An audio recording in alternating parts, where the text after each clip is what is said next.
రాష్ట్రానికి సంబంధించిన రైల్వే సమస్యలపై ఆ శాఖ మంత్రి సురేష్ ప్రభుతో శాసనసభాపతి కోడెల శివప్రసాదరావు, వైద్య ఆరోగ్య శాఖ మంత్రి కామినేని శ్రీనివాస్ చర్చించారు. గుంటూరు నడికుడి మార్గంలో రైల్వే ఓవర్ బ్రిడ్జ్, నర్సరావుపేట దగ్గర under bridge, Bhadrachalam Kovvur line పనులకు సంబంధించిన సమస్యలను సురేష్ ప్రభు దృష్టికి తీసుకువెళ్లారు. వెంటనే రైల్వే బోర్డు చైర్మన్, ఇతర అధికారులను పిలిచి ఈ విషయంపై మాట్లాడిన కేంద్ర మంత్రి పనులు తొందరగా ప్రారంభించాలని ఆదేశించినట్లు మంత్రి కామినేని తెలిపారు. రాష్ట్రం నుంచి రాజ్యసభకు ఎంపికైనందున తన ఎంపీ నిధుల నుంచి ఆయా పనులకు ఖర్చు చేసేందుకు రైల్వే మంత్రి ముందుకొచ్చినట్లు స్పష్టం చేశారు.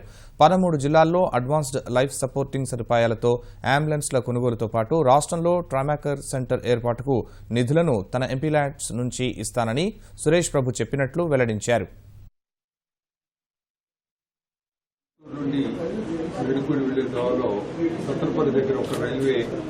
ఓవర్ బ్రిడ్జ్ గురించి కలవడం జరిగింది. రెండవది నర్సరావుపేట రైల్వే అండర్ బ్రిడ్జికి సంబంధించి కలవడం జరిగింది.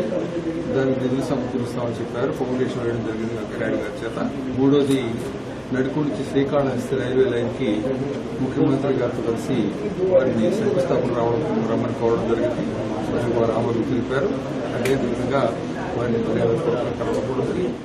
ఆనరబుల్ స్పీకర్, ఏపీ అసెంబ్లీ మేము కలిసి కొన్ని సమస్యల మీద